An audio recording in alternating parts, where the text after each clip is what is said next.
Hi guys, நீங்கள் என்ன பார்க்க போகிறோன்னா டுடே ஈவினிங் ஸ்நாக்ஸ் தான் பார்க்க போகிறோம். எதாவது சாப்பிடணும் போல் இருந்துச்சு. அதனால் எங்கள் அம்மா ஆல்ரெடி உளுந்து முதல் நாளே ஊற போட்டாங்க. சரி உளுந்தோட செய்யலான்னு சொல்லிட்டு உளுந்தோடைக்கு மாவு இதெல்லாம் ஆட்டி வச்சுட்டாங்க போல். வெங்காயம் இதெல்லாம் நறுக்கி போட்டு, வெங்காயம் பச்சை மிளகாய் இதெல்லாம் தேவையில்லையா, அதெல்லாம் அந்த மாவோட பிணைஞ்சு வச்சுட்டாங்க.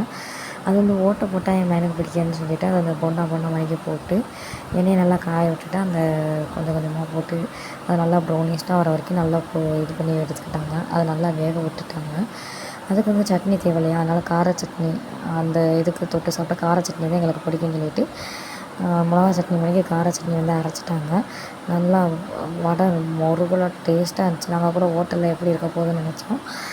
2 வடை கொஞ்சம் சட்னி வச்சு எடுத்து வச்சு சாப்பிட்டு போட்டோம். அல்டிமேட்டாக இருந்துச்சு. டேஸ்ட்டு வேறு லெவலில் இருந்துச்சு. அதுவும் அந்த சட்னிக்கும் காரத்துக்கும் இன்னும் அடுத்தடுத்து உள்ளே போயிட்டு தான் இருந்துச்சு. இன்றைக்கி ஈவினிங் ஸ்நாக்ஸ் இந்த உளுந்த வடை கார சட்னி இதுதான் பார்த்தோம். அடுத்தடுத்து இன்ட்ரெஸ்ட்டான வீடியோ வரப்போகுது. மறக்காமல் நம்ம சேனலை சப்ஸ்கிரைப் பண்ணிக்கோங்க. ஓகே பாய், நெக்ஸ்ட் வீடியோவில் பார்ப்போம். யார் யாருக்கு உளுந்த வடை பிடிக்கும்.